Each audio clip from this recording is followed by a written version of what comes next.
Olá, sejam bem-vindos a mais um Em Questão Cast. Eu sou o Luciano Souza e esse é o episódio 97. Antes da gente começar aquele bate-papo e apresentar o nosso convidado, queria agradecer a audiência do Em Questão. Você que nos assistiu, que se inscreveu, curtiu, compartilhou, apertou o sininho, muito obrigado. E você que vai nos assistir que ainda não se inscreveu, se inscreva no canal, curta, compartilha, aperte o sininho para novos conteúdos do Em Questão. Queria agradecer aos nossos apoiadores, a G5M, Casa de Bomba São Paulo, Pegou Marketing, Especial Condomínio, Especial Imóvel, Diman Bomba, Meu Setor Contábil, Schneider Segurança, Premier Piscinas, Enzino Bomba, Migrado Soluções, Esperança Animal, Grupo Cieta, CBR Condomínios e o nosso amigo Pedro da Premier vai estar com uma promoção legal aí para vocês para fazer um curso de piscina, tá? Agradecer ele porque isso tem melhorado cada vez mais aí os cuidados com a piscina referente aos acidentes que vêm ocorrendo, né? Hoje apresentar o nosso amigo, né, Anderson? Seja bem-vindo. Imagina, ninguém nem me conhece aqui. Depois de tanto tempo. Mas, assim, também temos que agradecer a audiência, né? Ela sempre nos espanta aí episódio a episódio. E temos aqui uma celebridade, né? Muito importante. Eu vou falar que existe comentarista de sofá, esse não. Esse sabe da vida, sabe ali do passar a situação e comentar realmente Sim. o que acontece e o que pode ser feito, né?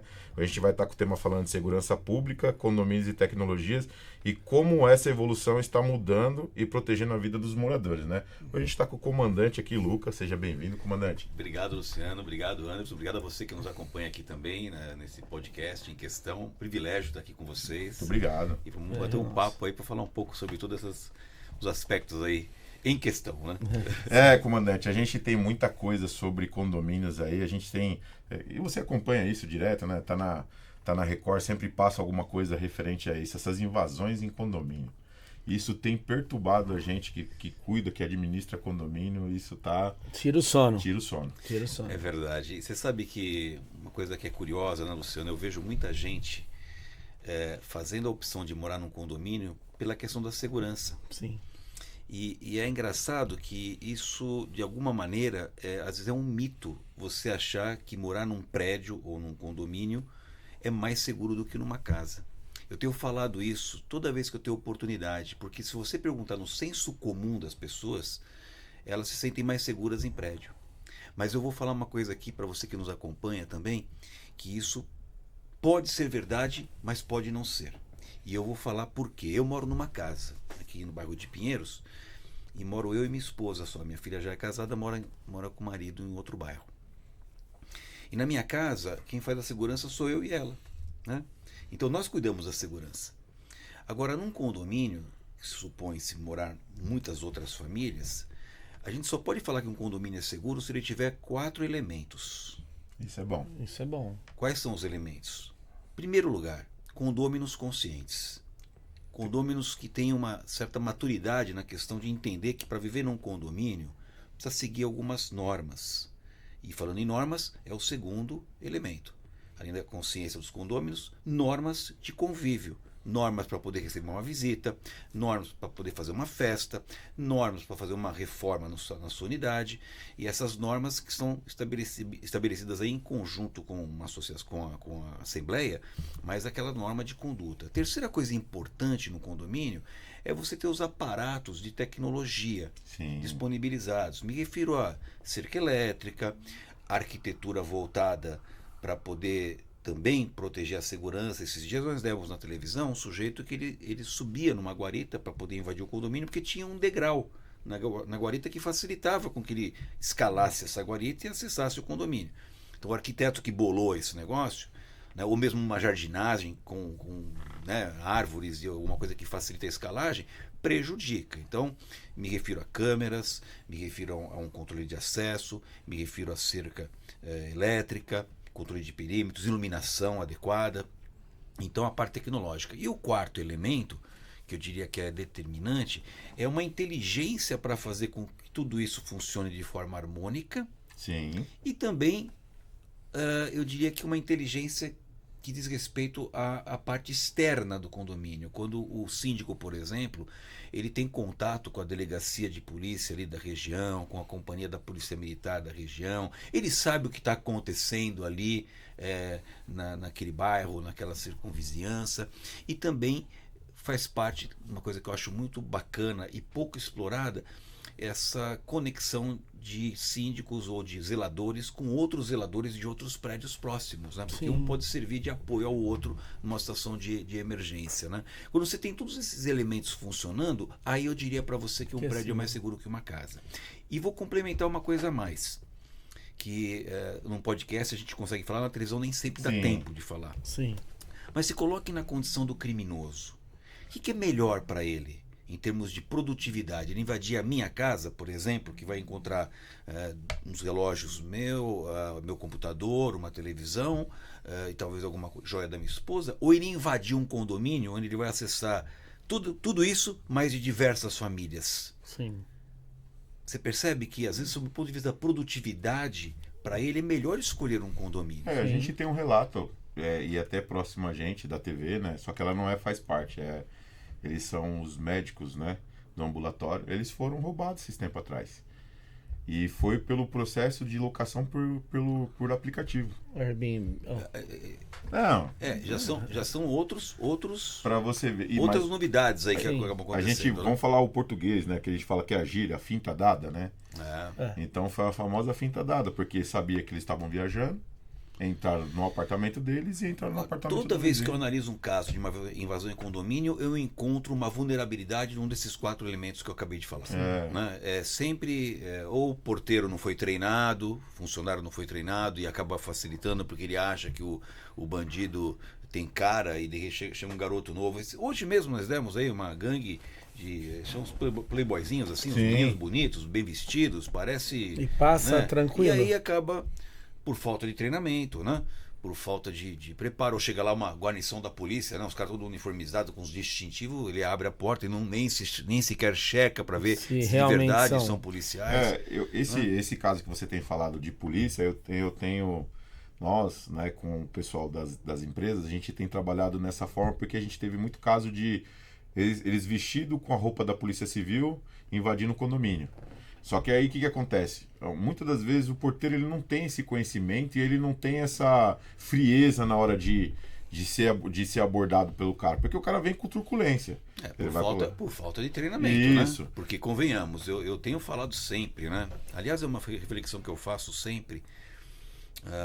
Esses dias eu fui fazer um trabalho que envolveu o tomador de serviço, que era uma empresa, junto com o prestador de serviço, que era o vigilante.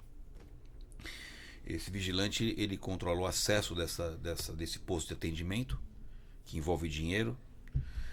E eu fiz a seguinte provocação. Quando você vai num teatro, ao final da peça, você aplaude quem? Os atores e as atrizes que estão no espetáculo. Mas a pergunta é, a peça aconteceria sem o contra-regra? Não. Sem o iluminador? Não. Sem o figurinista? Aliás, em algumas peças, quando vai trocar um cenário, até abaixa a luz assim, aí entram uns caras com uma moletom preto, até uma balaclava, assim, você vê aquele vulto no palco, e a hora que volta a luz novamente, está o palco todo montado de novo. Onde eu quero chegar com isso? Que ninguém é mais importante que ninguém. A gente tem que entender que algumas pessoas são protagonistas, outras são suporte. Sim. Né? Nós estamos aqui agora, mas veio um rapaz aqui verificar o meu microfone, que está lá na salinha do estúdio e tal. E nós aqui estamos ocupando, vamos dizer, o palco, né? Sim. Mas se não tiver um cara aqui dando suporte, a coisa não acontece. Não. E esse é o ponto. O vigilante, ele não é menos do que um policial. E ele tem se treinado que entender a sua responsabilidade e chegar lá e falar, o senhor pode entrar, mas cadê o mandado, cadê a sua identidade, a sua carteira funcional, e não se curvar por uma questão de chegar, como você falou, né, Luciano, chegando, um cara bem treinado, ele é imune a isso, né? Agora um cara mal treinado acaba caindo nisso daí, né? Então, e isso é ruim, porque, vou falar um relato que aconteceu com a gente. Eu saindo do condomínio, né, que a gente cuida, e aí eu vi que o porteiro estava sendo abordado por 3 caras que se identificaram para ele policial civil. E eu vi que ele estava apavorado. Então, o que eu pensei? Falei, cara, vou chegar até a portaria, guarita, vou verificar o que está acontecendo, porque assim, eu vejo que quando o policial tem um mandato, ele apresenta na portaria, o porteiro verifica o mandato e ele libera. Isso é de praxe. Só que eles entraram com o carro, o portão estava aberto porque abriu para o morador, eles entraram com o carro e abordaram o porteiro. E aí eu entrei, só que o porteiro, tão apavorado que ele estava, ele olhou para mim. Na hora que ele olhou para mim, um deles olhou para mim e falou assim, me segurou, falou, o que você é? Porque ele olhou pra você, falou, não, sou o síndico. Aí ele pegou e falou assim pra mim, não, aqui a gente tá com mandato aqui de busca e apreensão e precisa entrar no condomínio. Aí eu falei, cara, vocês já estão dentro do condomínio, só preciso ver o mandato. E aí eu olhei o mandato, tudo, eles se apresentaram, mostraram a funcional, só que eu não tinha como verificar a funcional deles, né? E eles estavam com um carro que era descaracterizado. E aí eu peguei, beleza. Falei pra eles assim, ó, cara, olhei tudo, tá faltando informação. E tava. No mandato de busca e apreensão deles, estava faltando um apartamento e a torre. Ah, mas a gente não pode entrar? Não, no mandato tem que estar discriminado onde vocês vão. Claro, você entendeu? E aí, beleza, segurei o cara. Só que eu fiquei com aquele receio. Eles falaram, ó, então a gente vai trazer o mandato e vai entrar dentro do condomínio. Falei, tudo certo. Vocês viram com o mandato, tudo bem. Foram embora. Imediatamente liguei pra polícia militar. Choveu de polícia. Choveu. E aí a gente foi ver nas câmeras pra puxar a placa do carro. E aí quando nós puxamos a placa do carro, literalmente era policial civil. Só que e aí? Mas esse é o tipo de conduta que a gente tem que começar a exigir cada vez mais, até para disciplinar os próprios policiais que não estão acima da lei. Sim. Né? Esse é um ponto importante. Nesse caso que eu estava dando um exemplo aqui do sujeito que está numa agência, tipo agência bancária, não é bem um banco, mas é semelhante, cooperativa. Eu falei assim, me perguntaram, o policial pode entrar armado aqui? Falei, claro que pode. Quem vai tirar a minha arma se eu sou um policial e quero entrar? Não tem problema nenhum, desde que devidamente identificado. E o que é devidamente identificado? Está aqui minha funcional. Sim. Qual que é o problema do policial dar a funcional dele para o vigilante conferir antes de liberar a porta giratória com o cara que está armado? Não tem problema nenhum. E o policial que se negar a fazer isso daí, quiser forçar a barra, está cometendo abuso de autoridade. Então a gente tem que ter essa consciência, sabe? De saber que cada um tem a sua competência, tem que ser respeitado, e o vigilante não é diferente, né? Eu pelo menos tenho pregado isso, tenho falado isso, né? E não vejo outra solução para a gente poder ter aquilo que é um prédio seguro, né? Desde que você tenha essas coisas funcionando bem. Caso contrário, fica complicado, né? Sim. E falando sobre tecnologia para isso, o que você tem achado do Smart Sampa? Olha, o Smart Sampa para mim é uma grande evolução. Eu acho ótimo que aconteça o Smart Sampa. Hoje nós temos também aqueles totens, né, das várias empresas. Tudo que a gente pode fazer para criar um obstáculo para o criminoso, a gente deve seguir nesse caminho. O que o Smart Sampa hoje? Você tem o Smart Sampa até no metrô de São Paulo. Tem. Sim. Né? Lamentavelmente, eu tenho falado isso na televisão, a gente divulga pouco, mas eu queria que divulgasse mais, para o cara saber que se ele tiver algum problema na polícia, um mandado de busca, etc., ele não pode nem no metrô. Então a gente vai fechando o cerco. Sim. Nenhum criminoso, Luciane Anderson, eu sempre falo isso aí, às vezes eu escuto uma frase até de especialistas, eu combato essa frase. E a frase é a seguinte: o bandido não tem nada a perder. Eu entendo porque as pessoas falam isso, porque há um sentimento de impunidade que empurra muita gente para o cometimento de crime. Então, se for nesse sentido, eu até concordo. Mas o fato, a realidade é que o bandido tem muito a perder. Nenhum bandido quer ser morto, nenhum bandido quer ser preso, e nenhum bandido quer deixar rastros que facilite a sua identificação posteriormente. Sim. Então, tudo que você faz para incentivar esses três aspectos, o cara vai ter um risco de morte, vai ter um risco de ser preso, ou vai ter um risco de ser identificado, ainda que posteriormente para ir para a cadeia, o cara vai. Isso já é um efeito intimidatório no criminoso. E é nesse sentido que o Smart Sampa funciona. Hoje, para você ter uma ideia, no nosso programa, lá no Balão Geral, surgiu uma novidade que a Argentina está fazendo. A Argentina está fazendo o seguinte, lá na Bamboneira, mostrou na Bamboneira, lá no estádio, né? O cara que tem dívida de pensão alimentícia, não estou falando de busca, porque a pensão alimentícia, se a pessoa não paga, e a esposa vai lá reclamar, o sujeito ele pode ser preso. Se tiver um mandado de prisão, é uma chamada prisão administrativa. Ele é preso e fica preso até pagar. Né? Muitos casos vocês já viram por aí. Sim. Nesse caso, não é um cara que tem mandado de prisão por falta de pagar alimentos. Basta ele estar devendo alimentos. Basta ele ter um débito ali. De repente nem chegou no nível de ser, em termos judiciais, de sair um mandado de busca. Basta ele estar devendo. Tem um cadastro lá dos devedores, o cara que não está pagando a pensão, não pode entrar no estádio de futebol. Perguntaram a minha opinião. Eu acho ótimo. Mas aqui também deveria acontecer. Fantástico. Sim. Então, assim, sua pergunta, Smart Sampa, sensacional. E eu vou falar mais. Toda a tecnologia hoje presente, das câmeras cada vez com mais definição de qualidade, tenho falado muito nisso, sabe? De você ter o Smart Sampa, a localização via GPS, leitoras de placa dos carros em locais já determinados. Tudo isso eu acho que é excelente para a gente poder deixar o mundo do criminoso cada vez mais difícil. O cara tem que entender que se ele fizer algo, ele vai ter consequências. Sim. O criminoso, Luciano e Anderson, ele faz conta, sabe? O criminoso é bandido, mas não é burro. Não. Né? Então ele calcula qual que é o lucro que ele pretende alcançar, ou a gente chama de objetivo, com o risco que ele tem para enfrentar. Sim. Essa é a equação do criminoso, viu? Tem cara que estuda. Né? A melhor equação para o criminoso é essa aqui, ó. Tem uma grande chance de atingir um objetivo, seja ele qual for, Sim. com baixíssimo risco. O que nós devemos fazer o tempo todo na nossa vida pessoal? Aumentar esse risco cada vez isso aqui, maior para ele. Baixa chance de atingir o objetivo com o quê? Com Barreiras de proteção. Sim. Tecnologia, treinamento, consciência das pessoas. Aí fica difícil pro cara. Sim. E isso, consequentemente, aumenta o risco. Quando ele se vê diante dessa equação, pouca chance de atingir o objetivo com muito risco, o que ele faz? Ele muda. Sim. Não muda de vida.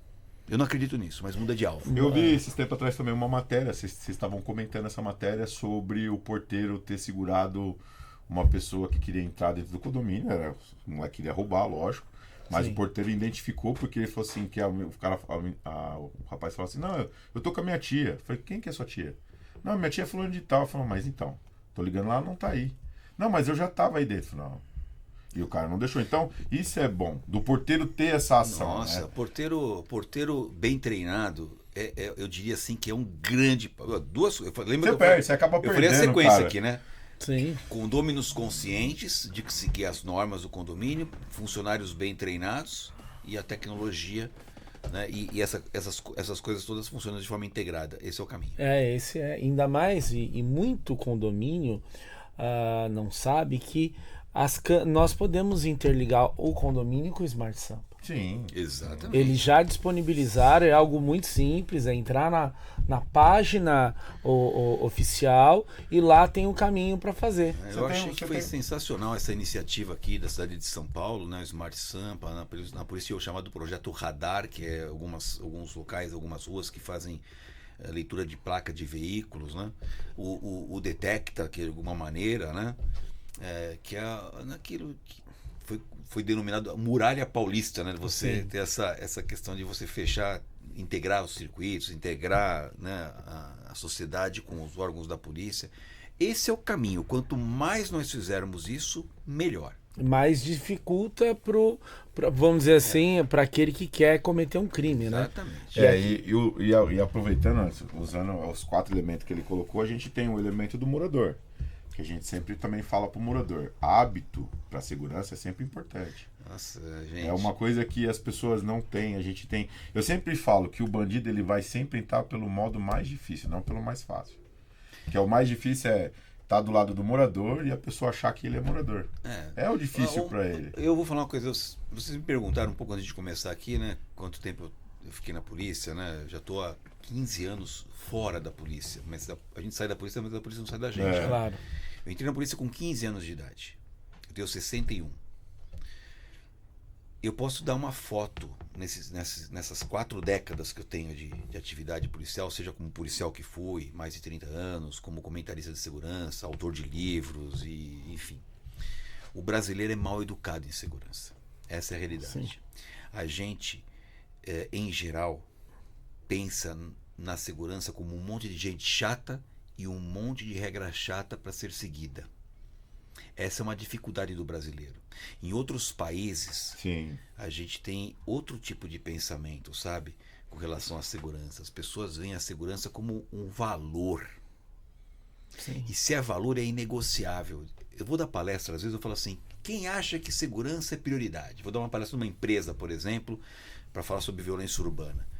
Aí eu faço essa provocação. Levanta a mão quem acha que segurança é prioridade. Um monte de mão se levanta. Sim. Eu falo, olha, gente, desculpa, mas eu fiz uma pegadinha com vocês. Eu entendo porque vocês levantaram a mão. Olha, chamaram um especialista para falar de segurança, vocês largaram as atividades para estar aqui assistindo a palestra, então eu entendo que vocês responderam dessa maneira, mas segurança não pode ser prioridade. Aí todo mundo fica com uma cara assim, mas como assim? Eu falo, por um único motivo. Prioridade muda. Sim. Hoje é prioridade, amanhã não é. Sim. Valor não. Valor é inegociável e concordo. valor é permanente. Então segurança tem que ser valor, sabe? A gente tem que criar essa cultura de seguir norma, de atuar dentro daquilo que é mais seguro, da gente entender, por exemplo, não me dá prazer nenhum falar o que eu vou falar agora, sabe? Mas hoje o âncora me perguntou, se vocês viram, nós tivemos um caso agora de um piloto de helicóptero que foi assassinado, né, num assalto, né? Ele estava ali parado com o carro, o vidro aberto, o criminoso parou com uma moto, anunciou assalto, e não sei porque, ele é um senhor também, ele acabou dando um tapa na mão do criminoso, e a arma foi uma reação explodindo, também, né? Foi uma reação.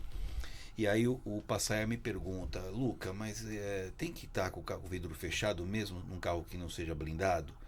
Eu falei, claro que sim. Num carro blindado eu não consigo nem conceber porque você vai estar com o vidro aberto, né? Não tem sentido nenhum, né? Mas mesmo um carro não blindado hoje na cidade de São Paulo, eu falei, é porta travada e vidro fechado sempre. Ah, Luca, mas eu gosto do vento soprando no meu rosto, tal. Então você vai lá para Dinamarca, cara, vai lá para Noruega. Desculpa, mas lá você pode fazer isso aí, não tem esse nível de insegurança que nós temos aqui, ou de violência urbana que nós temos. Do outro lado tem 7 metros de neve para você perder uma hora para tirar da frente da sua casa, 25 graus abaixo de zero. Aí é outra história.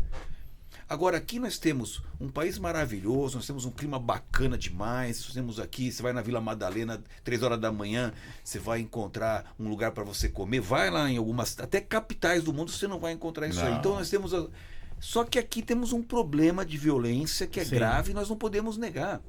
E em cima disso, em que pese nós temos o dever de cobrar das autoridades, da polícia a eficiência, do legislativo leis mais duras, do judiciário, do Ministério Público uma ação mais presente para deixar o mundo do criminoso mais difícil, nós não podemos delegar tudo isso para as autoridades. Um pouco da gente tem que estar... nós temos que estar fazendo, sabe, a nossa conduta, né? E eu percebo isso, voltando ao eixo da conversa, que tem muita gente que vai morar no prédio, cara, e o cara ele acha que a solução tabajara, sabe? Acabaram os problemas, não é por aí. Não. Então o cara tem que colaborar. Ele quer entrar com o visitante, não quer baixar lá para fazer a leitura facial. Ele tem muita tecnologia lá que o prédio colocou e o cara quer burlar o treco, empresta a chave para outro. Aí quando nós vamos parar, gente? E o pior não é nem isso, né? O ladrão tá. O seu vizinho, você não sabe quem que é. O ladrão tá ao lado. Sim. Você entendeu? O cara não vai. Eu vejo que muitos aí que conseguem chegar a um patamar muito, muito alto tá morando em grandes edifícios. Eu tenho uma passagem muito engraçada, cara. Eu tô na Record faz 5 anos, mas eu comecei minha carreira como comentarista no SBT, fiquei 1 ano, e depois há 7 anos eu fiquei na Globo. Eu atuava no Jornal do Meio-Dia com o César Tralli. Eu lembro. Mas eu, obviamente, por ser funcionário da Globo, eu era emprestado para outros programas também, inclusive entretenimento. Globo News, Fantástico, fiz um quadro pro Fantástico, junto com o meu colega Rodrigo Pimentel, lá do Rio de Janeiro. Mas um dia me chamaram pro É de Casa, que passa aos sábados lá. E qual que era o tema da matéria? Era segurança em condomínio. Tinha tido um problema lá, eles pediram um especialista, eu fui de São Paulo lá pro Rio, lá no Projac, lá onde fica a parte lá do É de Casa. E aí o Zeca Camargo, que conduziu essa matéria na época, ele falou, Luca, a gente quer simular aqui como é que faz para receber uma encomenda no prédio. Uma pizza, por exemplo. Eu falei, Zeca, aí fui lá no predinho, falou, faz de conta que você é o porteiro, ele falou para mim. Eu falei, tá bom. Aí subi na guaritinha lá, eles contrataram um figurante com uma motinha para levar pizza. Aí o Zeca do meu lado, cinegrafista, tudo, vamos simular a chegada da pizza. Como é que faz? Falou, olha, o cara chega, toca a campainha, eu percebo, falo, pois não, vim entregar uma pizza pro senhor Anderson, do apartamento 22. Zeca, eu pego o telefone, ligo pro seu Anderson, seu Anderson, sua pizza tá aqui. O seu Anderson desce, o rapaz da moto passa a pizza pelo passa-volumes, o seu Anderson paga e tá tudo certo. O que é passa-volumes? Eu falei assim, como assim o que é passa-volumes? Você não sabe o que é passa-volumes? Ele falou, não, aqui no Rio não tem passa-volumes. Eu falei, como é que vocês fazem para receber uma pizza? Não, o cara chega aqui e sobe até o 22. Eu falei, mas meu amigo, você vê agora, sem né? condições. Isso há quanto tempo? Cara, faz um tempo. Olha a briga, você viu a briga que tá dando com eles agora? Aí, olha só que coisa curiosa. Quando eu falei, mas como vocês não tem? Aqui no Rio não tem passa-volumes. E detalhe, Luciano e Anderson, muitos prédios, Brasil afora, não tem passa-volumes mesmo. Nossa. E o hábito dos caras é o entregador subir ao teu apartamento para entregar. Eu falei, gente, vocês estão maluco. Imagina só o seguinte, esse motoboy, esse motociclista do entregador, ele foi abordado uma quadra antes de chegar no prédio por um bandido. Ele fala, vem cá, larga essa pizza. Onde você está indo? Eu estou indo no 22 do seu Anderson. O cara joga a pizza fora, mete o revólver dentro do negócio da pizza, assume o volante, fala, vem entregar a pizza pro seu Anderson. Sobe e assalta. Você percebeu, Zeca Camargo, que não dá para ser assim? Aí tinha uma moça que estava fazendo parte ali da produção, porque a gente fez um treino primeiro, né? Aí ela fez assim, ai, Luca, agora eu tô entendendo. Entendendo o quê? Não, é porque eu fui fazer um curso em São Paulo, aluguei um apartamento ali no Sumaré, para ficar uns dias aí enquanto eu fazia o curso, e eu tava lá um dia, eu tava com meu namorado lá, era um domingo, tava um dia meio feio, eu resolvi pedir uma pizza. E eu pedi a pizza. Aí chegou o rapaz, eu falei, pode pedir para ele subir. Aí o porteiro falou, não, moça, a senhora tem que descer. E sabe que eu pensei que o rapaz era preguiçoso. Eu falei, não é que é preguiçoso. Em São Paulo ninguém sobe para entregar pizza. Sim. Não. Sim. E é diferente ainda. A gente tem a cela ainda. A cela não, como que é o nome? Eclusa, né? A eclusa. Porque eu sempre falo, eu e o Anderson, a gente sempre fala aqui, que é o seguinte. Chegou qualquer coisa que você vai receber, o cara fica na inclusa. Porque ali tem o passador. Exatamente. Você entendeu? Então, assim, se o cara fizer qualquer coisa ali, ele tá travado, ele não sai dali. Então, esse exemplo que eu tô dando aqui é para mostrar como a gente tem um distanciamento, sabe, de comportamento em relação às nossas necessidades atuais. Né? Você vê que cada cidade é uma diferença, né? Muita cultural. maluquice, né, cara? Aqui em São Paulo a gente tem essa coisa já muito consolidada. Eu vejo muita sensibilidade das pessoas em querer treinar os funcionários, sobretudo na parte tecnológica. Eu acho que há um desenvolvimento muito grande. Eu vejo colocando coisas de primeira linha, sabe? Reconhecimento facial, aquela coisa toda. Até leitura de placa, sabe? Tag. É bacana isso, mas tem que entender que é preciso ter essa consciência dos condôminos, funcionários bem treinados, normas e procedimentos para tudo no prédio, né? Sim. E isso tem que ser visto como algo a ser cumprido por todos. Não é assim, cada um faz o que quer. Porque você quer morar num condomínio, você tem que meio que se sujeitar a algumas normas de convívio que são discutidas, inclusive, nas assembleias, né? É assim que eu vejo, não? Sim, sim. Não, e hoje tem programas hoje, vamos falar de um programa que a gente está aí, o Condo SP. É um programa que é voltado para portaria de condomínio, para tudo, né? Locação de espaço de lazer e tal. E eles têm um sistema hoje que você se cadastra, você é o proprietário. Ao invés chegou o visitante, o porteiro avisa você, não. Ele manda um link pro visitante dele, o visitante dele tira uma foto, essa foto vai direto pro sistema e o porteiro recebe e ele recebe o aviso. Aí o porteiro libera. Porque tem que ter a liberação do porteiro. Você entendeu? Então tem muita facilidade, muita facilidade. E o que eu sempre falo, né? Essa semana aconteceu também um outro fato. Eu tava vindo para casa e aí cheguei no condomínio, vi o portão aberto, né? Porque provavelmente devia ter alguém entrado. E vi uma pessoa subindo a rampa, porque o condomínio onde eu moro, ele é um condomínio que é uma descida, os edifícios aí embaixo. Aí você tem uma escadaria, tá em cima, e lá dentro tem uma rua extensa. Sim. Você deve ter uns 700 metros de rua lá, quase 1 quilômetro de rua, é grandão. E aí eu vi que a mulher tava vindo de bolsa pela rua, passando pela cancela. Aí eu vi o porteiro, eu falei, caramba, será que o porteiro não viu isso? Passou. E aí eu chamei o porteiro, falei, cara, pessoal, vocês não estão vendo isso? Não, cara, acabei de sair porque a menina trouxe um negócio aqui pra deixar na portaria, que a menina pegou aqui e só entrei pra dentro e eu vi ela passando. E aí a gente foi ver nas câmeras. Literalmente, o porteiro lá de dentro não verificou, porque é um lugar que tem 2 porteiros, um fica do lado fazendo a triagem e o outro fica fazendo a triagem da portaria de recebimento de prestador de serviço, material. E o cara entrou pra dentro e deixou lá. E aí a gente percebeu que a menina tinha entrado pra dentro do condomínio, colocou a moto dela numa vaga e subiu pela rampa. E o porteiro não viu. Isso do nosso condomínio. E aí, cara, é assim, eu sempre falo pra eles, um desleixo, você virou as costas pra qualquer coisa, você tem um problema dentro do condomínio. É verdade, é verdade. A gente teve essa semana, tive um problema muito grave dentro do condomínio, que a gente teve que tratar isso até interno, que foi até com um policial militar. Eles estavam em perseguição, eu acho que era um morador do condomínio até, ele estava sem capacete. E aí, lógico, ele entrou pra dentro do condomínio, a polícia entrou atrás. Sem problema nenhum, abordagem, fizeram a abordagem dele lá, detectaram, a mãe e o pai desceu, aí conversaram, levou aquela bronca, só que o policial não se conteve e começou a abordar a gente dentro do condomínio.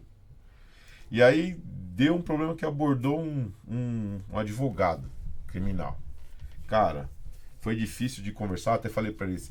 Eu até tentei dialogar com o policial, falei pra ele, aqui dentro você não pode estar fazendo isso, a não ser que você tenha um mandato, alguma coisa. Você tá atrás do cara, você já resolveu com ele não vai ser preso, então você libera. Agora você...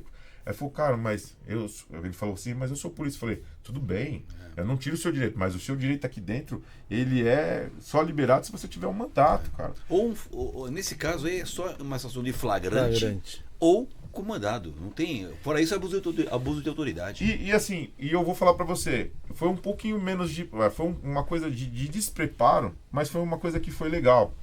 Hoje a gente acaba tendo uma amizade com eles, né? Porque tratou ali, conversou, tudo, resolveu. E hoje tudo que acontece dentro do condomínio, quando tem algum chamado com a polícia militar, é eles que estão lá, a equipe que tá lá. Bacana. Isso é bom, acabou não, transcorrendo de uma outra o limão forma. virou uma limonada, né? Sim. Bom. E a gente sempre fala disso, né? Uma outra coisa, eu sei que você é um cara especialista em negociação também. É verdade. Como é que foi essa vida nessa área? Foi assim, quando eu comecei minha carreira no GAT, o GAT foi fundado em 1988, o projeto iniciou em 87, 88, vamos dizer, a fundação mais oficial do GAT. Eu fui um dos 5 oficiais que foram designados para montar o grupo, né? E naquele momento, no início da minha carreira, eu comecei minha carreira na parte tática, sabe? Eu era explosivista, fiz desativação de explosivos, cursos fora do Brasil, etc. Tal. Quando eu volto para o GAT em 1998, que eu assumi o GAT como comandante, a gente estava na efervescência aqui de ocorrências com reféns, e eu percebi que a alternativa tática, denominada negociação, ela era muito, muito esquecida. E olha que coisa curiosa. Você, quando tem um tomador de reféns aqui no Brasil, o cara vai fazer um assalto e faz um refém, diferente de outros países, que o cara vai por motivação ideológica, vai por tudo ou nada, aqui o cara só faz o refém porque ele foi incompetente na ação, ele teve a fuga frustrada pela eficiência da polícia, ele viu o local sendo cercado e ele pega o refém com um único propósito, salvar a própria vida. Ora, se esse é o único propósito que, em geral, o cara tem quando é um tomador de reféns, ele não quer nada político, nada religioso, nada. Ele só quer sair vivo. Qual que é a alternativa que mais pode ajudar a resolver? A conversa. Foi aí que eu me tornei um negociador e comecei a dar muito mais atenção para essa alternativa chamada negociação. E virei um negociador. Eu fiquei 7 anos no comando do GAT, os 5 anos iniciais, os 0 aos 5 anos como comandante, eu era o negociador da polícia. Eu atuava em várias negociações, inclusive a do Silvio Santos, fui o negociador desse caso. Nossa, esse é um caso... Um caso emblemático, né? Quando o Silvio teve o sequestro da filha dele, Sim. Quem tocou foi a fantástica divisão de sequestro da Polícia Civil, que o Silvio determinou o pagamento do resgate, foi feito o pagamento do resgate, o cara saiu com o dinheiro, liberou a Patrícia Bravanel, mas aí depois a polícia continuou na investigação até que foram dar uma cana nele aqui em Alphaville. Uma história curiosíssima, né? Ele foram dar uma cana errada, né? Não foi a divisão de sequestro, foram policiais territoriais lá da Polícia Civil que ficaram sabendo que ele estava hospedado num prédio lá num flat. E aí fizeram uma campana, só que na campana deu tudo errado porque houve um tiroteio nessa campana. Nossa. Ele matou 2 policiais civis, feriu um terceiro que não morreu por um milagre e saiu vazado. Fugiu. Aí a polícia inteira estava na bota desse cara, tentando capturá-lo, investigando onde ele estava. E aí esse cara faz uma outra coisa que foi inusitada, porque a primeira tinha sido sequestrar a filha do Silvio, que é bem... Mas como que foi esse caso? Porque teve polícia na porta, né? Com ele lá. Onde você tá falando? Do sequestro da filha do Silvio, não teve? Não, então, vamos de novo. Ele sequestrou a filha do Silvio Santos. Sequestrou, sim. Sequestrou, levou para um cativeiro. Aí, a divisão de sequestro entrou no caso, começou a trabalhar, etc. Tal. O Silvio resolveu abreviar a coisa fazendo o pagamento do resgate, 500 mil reais. É verdade. Sim. Aí pegou dinheiro e liberou a menina. E fugiu. Sim. Pintou cabelo, etc. Mas a polícia continua na investigação mesmo depois da liberação. O inquérito não para por aí. Liberou, não, continua. E aí, um dia ele se hospedou para sair do bairro que ele morava, tinha umas localizações que a polícia já tinha, para ele não correr risco, ele se hospedou num prédio lá em Alphaville, que era um flat. Aí não se sabe exatamente o que aconteceu. Eu suponho que ele estava fora do prédio quando souberam que possivelmente era ele que estava hospedado lá. Acho que a camareira foi lá dar uma limpada no negócio, viu aquela malona cheia de dinheiro. Aí ligou o Leco CRE, avisou o pessoal do hotel. O pessoal do hotel tem os contatos lá, avisaram os policiais. E aí aconteceu alguma coisa que eu acho que foi meio complicada, que esses caras, ao invés de acionar a divisão de sequestro, bolar uma operação parruda, foram lá em 3 caras para dar uma cana. E tinha mais. Ele tava sozinho, mas ele era um cara esperto, né? E aí. E o inusitado disso é ele ter voltado. Aí que aconteceu? Ele matou 2 policiais, feriu um terceiro, também tomou um tiro na bunda, né? Tava machucado. E aí passam-se os dias. Eu tô lá fazendo um curso na polícia, recebo um telefonema. Ele tinha voltado pro bairro do Morumbi. Esperou, acho que ele se escondeu num terreno baldio ou numa casa do lado ali. Quando amanheceu, ele invadiu a casa do Silvio Santos e fez o Silvio Santos como refém. E aí o Brasil parou, né? Eu fui chamado para negociação e aí também atuei nesse caso e acabei ficando um cara meio famoso como negociador. Depois disso, eu escrevi um livro chamado O Negociador, onde eu levo essas lições que eu aprendi nessas situações críticas que envolvem vidas para o mundo corporativo.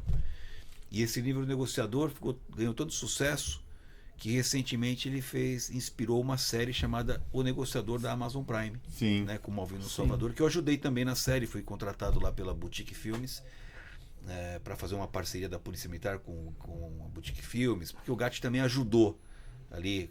Eu levei os atores lá pro Gatti para conhecer, os caras pegar o jeitão, né, do policial.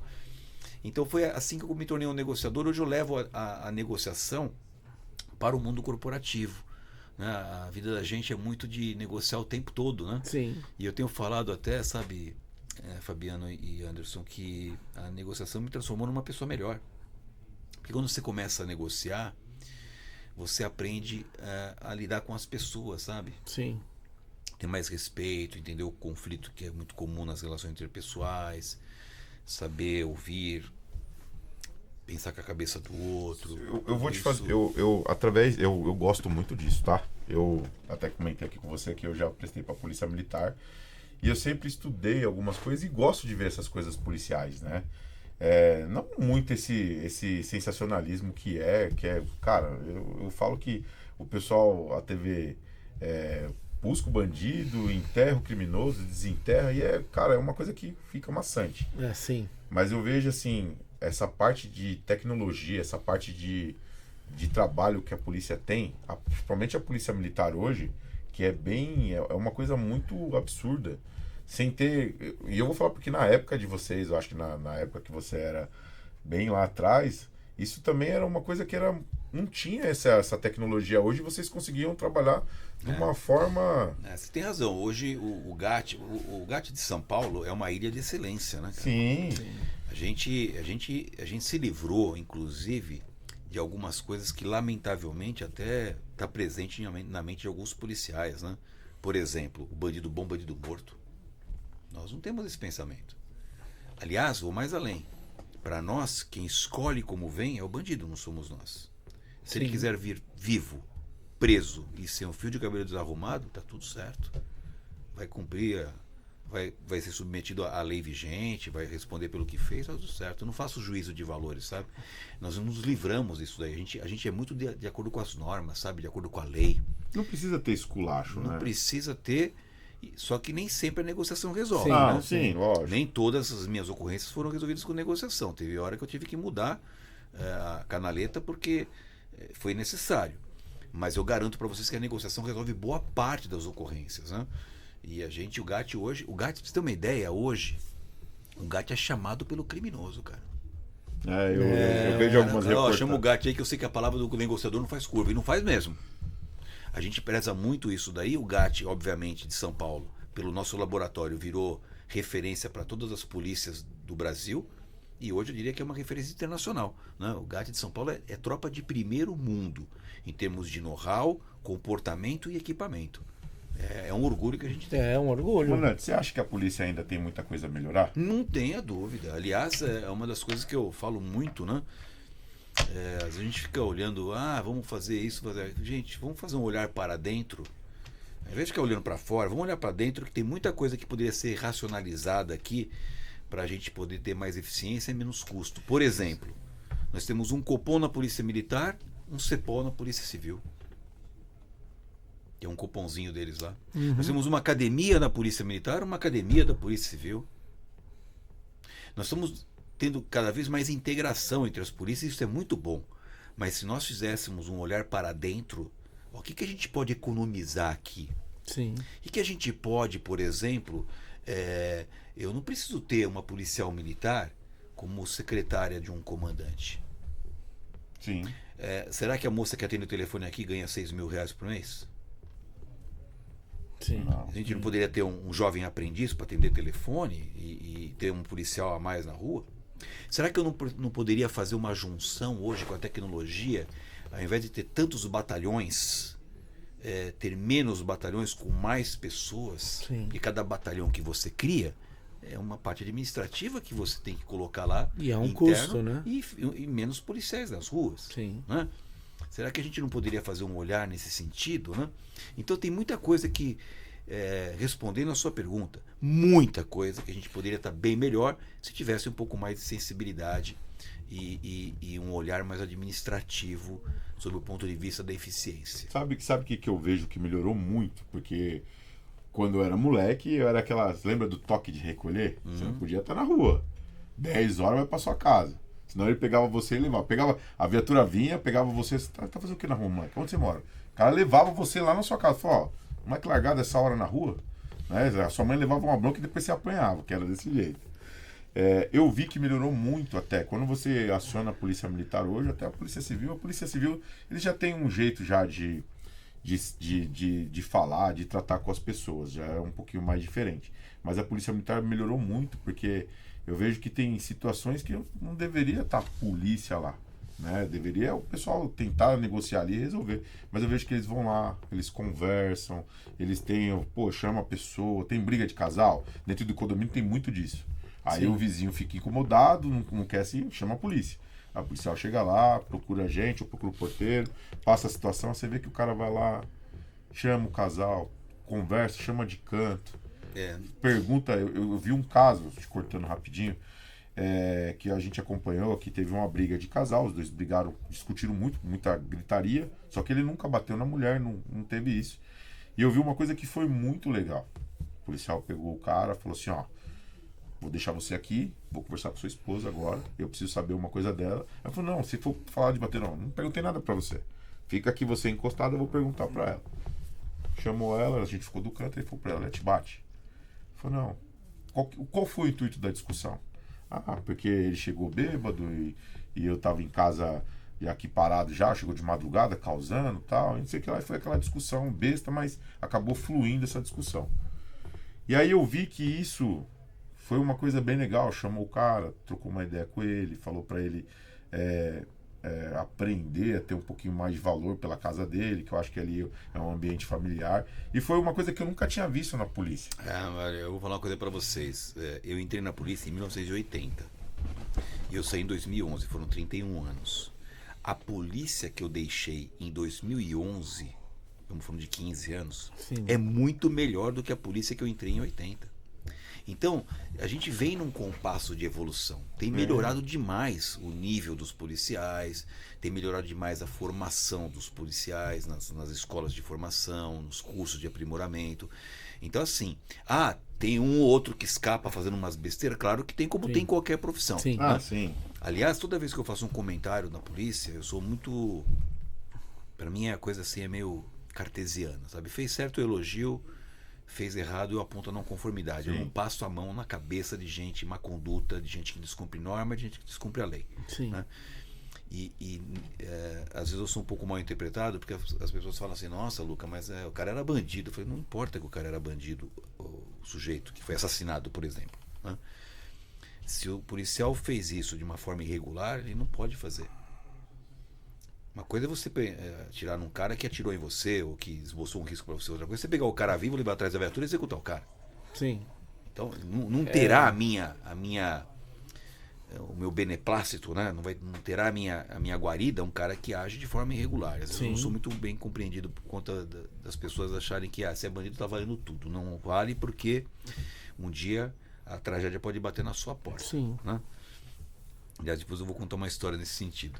Mas o que acaba acontecendo? Eu elogio muito as ações e tenho percebido, sabe, a evolução no decorrer dos anos nas escolas de formação, nos treinamentos, nos currículos, né?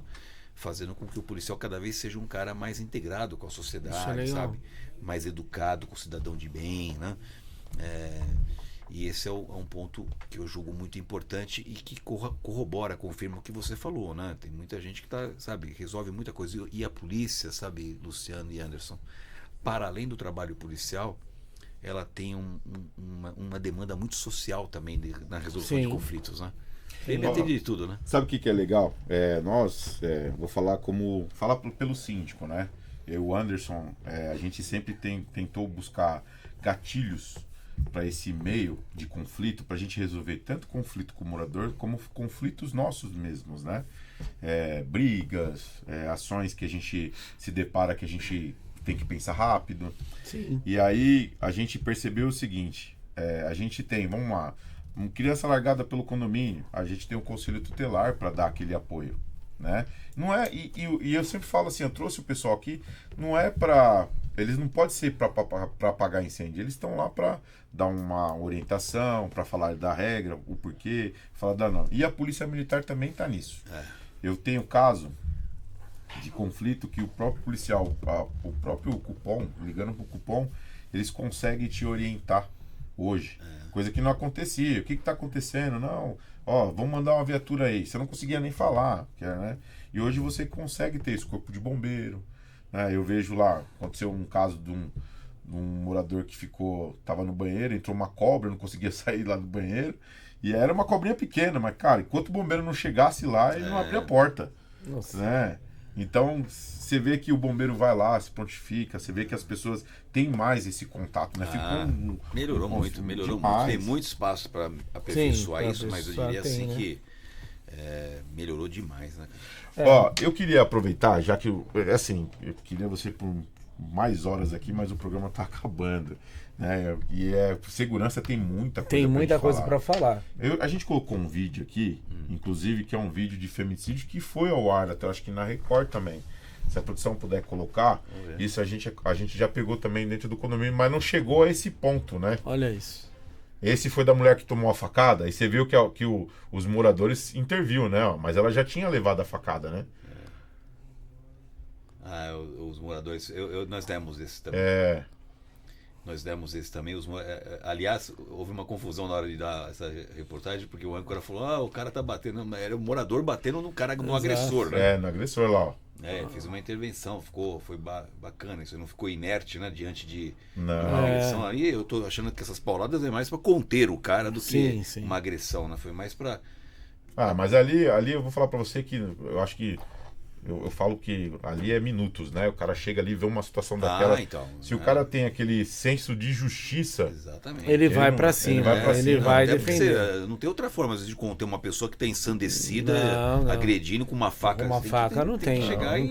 E o que a gente tinha de usar os meios de fortuna. O que eu tinha? Um taco aqui, foi pro taco que ele usou. Exatamente. Eu sempre falo, a mesma coisa, a polícia vai te abordar, O cara fala assim, pô, por que apontar a arma pra mim? Cara, a polícia não te conhece, não sabe se você tem alguma coisa ali ou não. Eles Sim. apontam até pro parceiro. Se o cara não se identificar, não tem o que fazer. Agora, o que você não pode é querer ser truculento. Querer brigar, que nem aconteceu do caso da policial que teve que atirar naquela moça que foi pra cima dela, né? Então, isso foi um caso bem esse polêmico. foi um caso também. polêmico. Soldado, acho que é Yasmin o nome dela. Eu vi né? você Sim. comentando dela também. Essa daí eu peguei pesado, né? Essa eu peguei pesado porque ela demonstrou uma falta de equilíbrio, né? Deixou se aproximar demais de uma pessoa que estava ali turbulenta, não observou a distância de segurança, poderia ter sido evitado e não era para tirar a vida de uma pessoa por conta de um negócio desse daí, né? Eu não sei se sequer ela tomou um tapa na cara, que ela afirma ter tomado um tapa na cara, mas tomou um tapa na cara é porque também não teve a distância de segurança. O policial aprende isso, sabe? Você nunca vai me ver discutindo, agora eu estou na reserva, né? Eu sou um veterano. Mas mesmo na época da ativa, você nunca me discutiu, sabe? O policial não faz isso nariz com nariz, isso não existe, né? A gente aprende, a primeira coisa. Tem mais distanciamento. Pessoa turbulenta, você tem que estar protegido. E eu sou canhoto, por exemplo, minha perna esquerda para trás, porque é onde fica a minha arma do lado da perna esquerda, isso é básico. Então, quando você não respeita isso e acontece de você tomar um tapa na cara, aí você puxa a arma e tira a vida da pessoa. Eu peguei pesado com essa moça e depois ela foi afastada. E deve responder porque ela foi, no meu modo de ver, despreparada. Diferente de uma outra que estava voltando para casa, foi abordada. Você fala dos motoqueiros? Os motoqueiros, ela aceitou o aço dos caras. Sensacional, tá tudo certo, né? Certo. Não tem problema nenhum. Fez o papel. Tudo uma questão de equilíbrio, sabe? Sim, sim. E vou mais além. Nesse caso aí, aproveitando o gancho que você falou, o policial não pode dar causa ao problema. E às vezes o policial se matricula pro problema. Uma coisa é eu chegar a falar para você, tô andando na rua, vejo você... Cidadão, por gentileza, para o carro. Desce do carro, coloca a mão na cabeça, desliga o carro, põe a mão no teto. Uma coisa é fazer isso daí. Com a arma na mão, me protegendo, porque eu não sei quem você é. Sim. Eu trabalho por amostragem, não está escrito na testa de ninguém quem você é. Sim. Outra coisa é chegar, ô vagabundo, encosta aí. Aí você já fica bravo, né? Porque você não é vagabundo, você é trabalhador. Exato. Aí você fala, pô, seu guarda, eu não sou? Cala a boca. E aí a pergunta é, quem que deu causa? Sim. Quem que iniciou? Quem foi o estopim do problema? O policial pelo despreparo. Né? Aí você fica chateado que o cara falou desse, você fala, pô, você não pode falar assim comigo. Cala a boca, já tá um tapa na tua cara. Aí você parte pra... Quem que deu causa ao problema? Então o policial não pode ser o causador do problema. Ele vai lá para minimizar o problema. Agora, alguns por mau preparo, por arrogância. Esses dias eu comentei de um cara passou com a viatura e jogou um gás lacrimogêneo. Eu vi também esse caso da menina do... Nossa. Uma menina, uma influenciadora lá, a menina tava dentro do carro, parada, o cara passou a viatura. Outro do estilingada.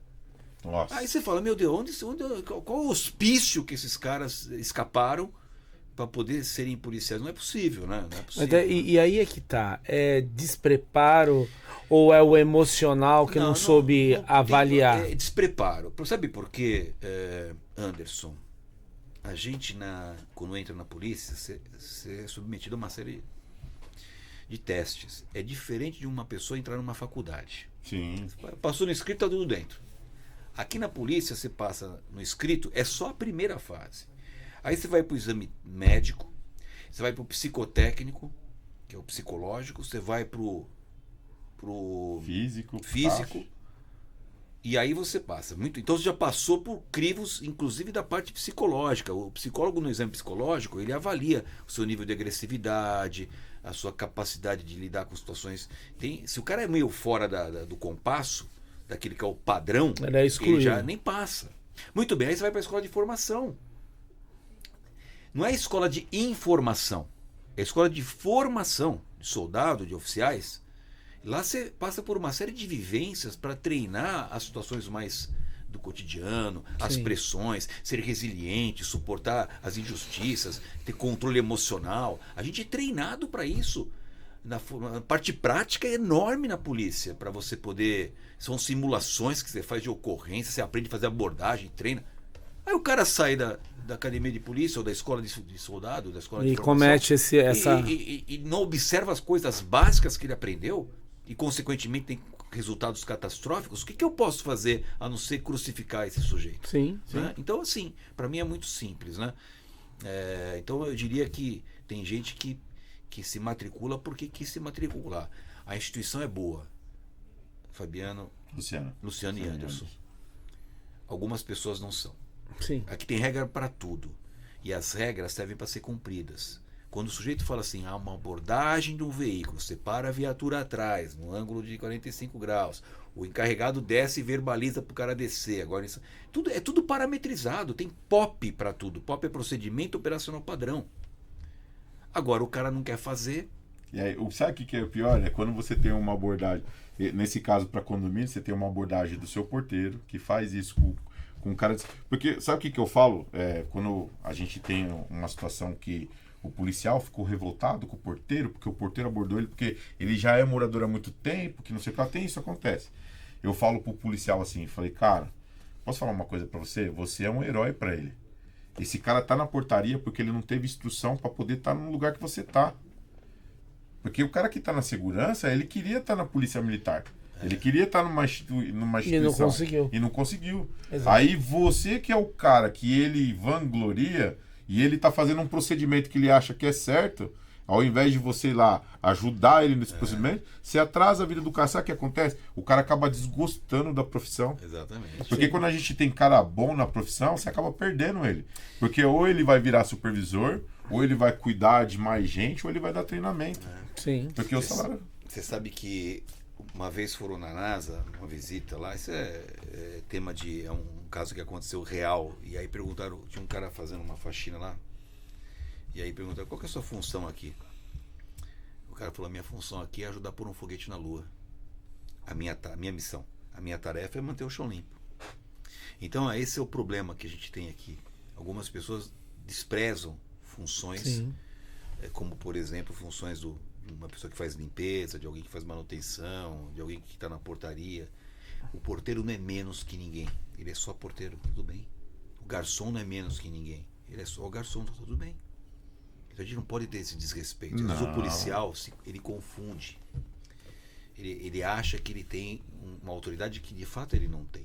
Tem dificuldade de se identificar, tem dificuldade de dar carteira pro porteiro. Qual que é o problema? Sim. Qual que é o problema de você se identificar com um porteiro? Qual que é o problema de você bem tratar um garçom, um coletor de lixo? E você vê, ó. Então a gente ainda tem uma questão, sabe, Luciano, de meio Casa Grande e Senzala. Sim. Que a gente precisa combater esse negócio. Eu, quando cai pra mim. Você foi bem a fundo. Quando cai pra mim, tipo, juiz, né? Promotor, que acha que mal. Eu pego pesado, porque essas pessoas não estão acima da lei. E aquela Aliás, frase, deveria ser diferente. Sim. Ao contrário, ser mais humilde. Quanto mais alto, mais humilde isso tem que ser. E não acontece. E a famosa frase, que eu acho que é a pior de todas, né? Você sabe com quem você tá falando. Gente, isso é um absurdo. Isso aconteceu comigo uma vez. Eu falei, você tá com problema de memória? Você não sabe quem que você é? Já fiz uma provocação assim, né? Sim. E, cara, é normal. Você vê, ó, você entra no condomínio, hábitos, tá? O condomínio é o seguinte, sempre falo pro porteiro, tem uma plaquinha lá, o cara entrou de moto, levanta o capacete, se apresenta, mostra lá a tagzinha. Qual o problema? Ó, o carro é fechado nesse filme. A maioria dos polícias tem o carro fechado nesse filme. Cara, abre os vidros, acende a luzinha. Não é? Quando a gente vai pra uma abordagem, a primeira coisa que a gente já faz, baixa os vidros e acende a luz, porque o polícia já olha lá dentro. Pronto. Qual o problema? Pra facilitar, não tem o porquê. Você vê, eu vejo hoje, por conta da mídia, você vê muita coisa legal e muita coisa ruim. Mas você vê situações aí que o policial quebra o cara no meio. O cara fica bravo porque o cara tá numa BMW, numa Ferrari, tô sendo abordado, tô com a minha família, cara.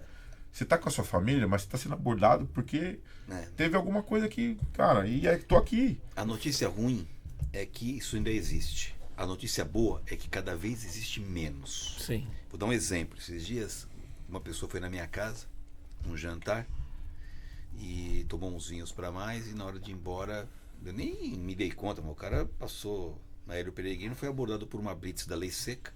Eita. Aí, só pra aqui, o cara soprou, deu vermelho. Aí o policial falou para ele, olha, das duas uma, o senhor quer fazer o exame oficial? Se tiver alcoolizado, é flagrante distrito. Ou então o senhor se recusa a fazer e vai ser só multado carta apreendida e tem que chamar alguém para buscar seu carro. O cara me ligou. Falou, Luca, aconteceu que eu tô aqui. Eu falei, tudo bem, deixa eu falar com o policial. Aí me atendeu um policial. Eu falei, olha, tudo bem, eu sou o coronel da Polícia Militar. Essa pessoa estava na minha casa. Qual que é o procedimento? Ah, coronel, o procedimento é que ele, se ele soprar e te der, ele vai ser atuado em flagrante, crime de trânsito. Se ele não soprar, é só a multa, que é uma bica, a carta apreendida, que é uma consequência, e alguém tem que vir buscar o carro. Eu falei, tá bom. Então tá bom. Então acho que... deixa eu falar com ele. Você quer fazer? Quer arriscar? Não quero. Tá bom. Se sentiu que ia dar vermelho lá, ia ser flagrante. Aí eu fui lá buscar o carro com ele. Eu também tinha bebido, mas eu tinha bebido bem pouquinho, isso já era... Sim. Aí cheguei lá, o policial se apresentou para mim. Eu falei, eu vim aqui ajudar o fulano aqui. Ele falou, tudo bem, coronel. O senhor pode soprar aqui? Claro. Eu soprei, deu verde e me habilitou para levar o carro do cara embora. Mas ela não titubeou de cumprir a norma, sabe? Tá correto. Não é porque eu era coronel, nada disso. Ali eu sou um cidadão. Sim. E eu fui buscar um carro e ela antes pediu minha habilitação. Detalhe, pediu minha habilitação. Para verificar. Para verificar se eu era habilitado para levar o carro do cara. E se eu tinha condições, só pode soprar aqui? E eu soprei, deu verdinho, beleza, peguei o carro, levei o cara embora para casa. Mas assim, esse comportamento é o comportamento que se espera de qualquer pessoa. Né? Sim. E a notícia boa que eu, dando esse exemplo aqui, é que eu mostro que cada vez mais está nesse sentido. O policial não se o cara é corona. Não tem esse papo, não. Ó, Sim. a gente, que pena que o programa está acabando. Eu tenho uma coisa que assim, ó, aconteceu com a gente. Eu tive um policial que ele ficava levantando o drone no condomínio. E aí lá, realmente na convenção não falava nada. Mas o Código Civil fala. Né? E assim, drone com câmera não pode, né? E toda vez que a gente tem alguma coisa com o drone lá, é para vistoria da fachada. Então tem que informar todos os moradores. E eu falava com ele, e ele teimando, brigando. Só que ele achava que eu não sabia que ele era polícia. E eu sabia que ele era polícia. E aí eu tentando negociar com ele até o dia que ele veio querer se aparecer. Aí eu falei, cara, ó, Famosa carteirada. vamos fazer o seguinte, não tô aqui para discutir com você, mas a gente vai resolver isso de uma forma que vai ser ruim para você, não vai ser para mim. Eu fui no batalhão, no 30º Batalhão da Polícia Militar, falei com o comandante dele. Falei, ó, tá acontecendo isso dentro do condomínio, a conduta dele é mostrar que ele tá armado, sempre truculento, não escuta o que é regra. Cara, eu não sei o que aconteceu. Eu sei que o negócio foi fumo pra ele, porque eu tenho um policial militar na família, aposentado, que ele fala assim, ó, Luciano, não resolve, vai no batalhão. Não é uma denúncia, mas lá o cara vai chegar, ele vai falar assim, ó, amigão, você tá pensando que a regra que pra você não vale lá fora, vale em todo lugar que você tá. Exatamente. Você O nosso entendeu? regulamento disciplinar, ele exige comportamento adequado, inclusive na hora de folga. Sabe? Sim. O policial, ele é policial 24 horas por dia, pro bem e pro mal. Pro cara. mal. Que pena que acabou. Mas sempre é assim, na hora que começa a esquentar. Eu queria agradecer o comandante por Sim. estar aqui com a gente. Espero ter colaborado aí com Boa. Foi através do nosso amigo Bob. O Bob o Bob. Cara, ele vai estar aqui. Quero trazer ele, o Marquinhos. E tem o Mancini. Cara, esses três juntos não dá certo. O Marquinhos é o que faz a Judite. A Judite, né? vai lá comigo hoje. Gente boa pra caramba também. É um Sensacional, cara cara sensacional. Eu fico muito feliz. Artista, hein? Artista, Marquinhos. O Marquinhos, sim. Canta pra caramba. Imita. Cara, você dá risada com Ele ele. é maravilhoso. Eu tava vendo que vocês estavam com óculos lá. Eu tinha hoje- pintado a foto, eles estavam. Foi engraçado, mas não deu pra colocar. Mas é muito legal isso, e assim, a gente sempre traz isso pros moradores, porque assim, não é só fora, dentro também. E a regra dentro tem que ser seguida. É verdade. Né? Sim. Eu acho que a gente seguir um caminho para poder se manter seguro é a nossa parte. Você sabe, para finalizar, o meu sonho é que a gente tenha o hábito mais ou menos igual acontece na aviação. Sabe que a aviação é o segundo meio de transporte mais seguro do mundo, né? Primeiro elevador, depois Sim. avião. E por que avião é seguro? Porque tem norma para seguir. Sim. Manutenção, o piloto, o checklist, tudo parametrizado. O cara não tem improvisação na aviação. Ah, a peça tem que trocar com 1000 horas. 1000 horas troca a peça. Ah, mas tá mais ou menos, não interessa. Troca a Não, peça. eles têm. Então, essa ideia de cumprir normas, sabe? De ser fiel às normas, tal, às condutas, é uma coisa que a aviação tem muito a nos ensinar, né? E Sim. eu acho que a gente segue um caminho bacana quando a gente segue as normas. E eu diria o seguinte, que a maior malandragem do mundo é você estar dentro das normas, né, cara? Sim. Porque aí você fica sossegado, põe a cabeça tranquila para dormir, né? Exatamente. O cara que começa a fugir das normas, seja elas as mais simples, até as mais graves, que são os crimes, aí tem uma vida muito ruim na vida. O cara não dorme, não descansa, e tem sempre... Ele sabe que vai sempre ter... tenso. E eu falo, sabe o que é legal que eu falo para as pessoas? A gente está criando um curso aqui para as pessoas que vão morar em condomínio. Não é mais o síndico. O síndico tem curso para ele a roda aí, para o cara administrar o condomínio. Mas e para morar? E para seguir regra? Porque eu falo que esse Código Civil ele deveria estar nas escolas. Ele deveria ser apresentado como lei de trânsito. Era uma coisa que deveria estar nas escolas. Porque se tivesse, a gente teria mais gente educada hoje. Eu fiz uma coisa que é pra gente finalizar, porque não tem jeito. Eu fiz uma coisa essa semana, eu tava no carro, e aí eu dei uma fechada no cara. Cara, o cara parou do meu lado e ele foi falar, pô, você não me viu? E eu fiquei nervoso e falei, pô, vai, sabe? E, cara, aquilo me deu um aperto no coração. Eu juro pra você, eu peguei o carro, fui atrás do cara, paramos no farol, eu falei assim, cara, você me perdoa? Você falou comigo, mas sabe quando o sangue subiu? Mas eu tava orando por você. Aí você imagina o quê? Cheguei do lado do cara e falei, puta, cara, o cara tava orando por mim. E aí eu fiquei e falei, puta, tá vendo como que a gente é sem noção, né? Às vezes a gente acha que tá certo, tá, o cara veio só pra tipo, falar, tô aqui, cuidado e tal. E não foi uma abordagem truculenta dele comigo. E aí quando você tem essa abordagem, você se recolhe, fecha o vidro e vai embora. Então eu pensei e falei até pra minha esposa, hoje eu tenho que mudar isso, né? Porque também é uma regra, né? Às vezes você encontra um cara aí que tá ferrado com a família, com a vida e você não sabe o que acontece. Às vezes é a gota d'água pra ele, né? Pra ele, é fato. Comandante, muito obrigado pela presença. Obrigado. Lógico que eu quero mais vezes. Claro. Tem situações que a gente traz aqui que é bem legal. Condomínio, a gente tem muito vídeo de inseguranças dentro do condomínio, de coisas que acontecem. Isso eu vou trazer para você. Vai ser muito legal a gente marcar uma nova aí pra gente poder estar abordando esses assuntos. Sucesso para vocês aqui, acho muito relevante o tema, né? O podcast voltado aí a essa área de morar em condomínio, né? Que eu acho que, pô, a gente tem visto aí cada vez mais, né? O Anderson estava me falando da quantidade de condomínios que são criados, assim, é absurdo. Né? É absurdo. E eu acho que é um tema cada vez mais atual. Sim. Sim. Obrigado pela presença. Gente. Obrigado, Anderson. Queria agradecer a audiência do Em Questão. Você que está nos assistindo, que se inscreveu, curtiu, compartilhou e apertou o sininho, muito obrigado. E você, Alecrim, aí que está nos assistindo, que não se inscreveu, se inscreva, curta, compartilha, aperte o sininho para nossos conteúdos do Em Questão Cash. Queria agradecer aos nossos apoiadores, G5M, Casa de Bomba São Paulo, Pegou, Especial Condomínio, Especial Móveis, Dimas Bombas, Meu Setor Contábil, Schneider Segurança, Premier Piscina, Isino Bombas, Migrato Soluções, Esperança Animal, Grupo Cieta, CBR Certificados Condomínio Legal e dizer para vocês que acabou o programa e até o próximo episódio do Em Questão Cash. Tchau, Tchau, pessoal. Tchau, gente.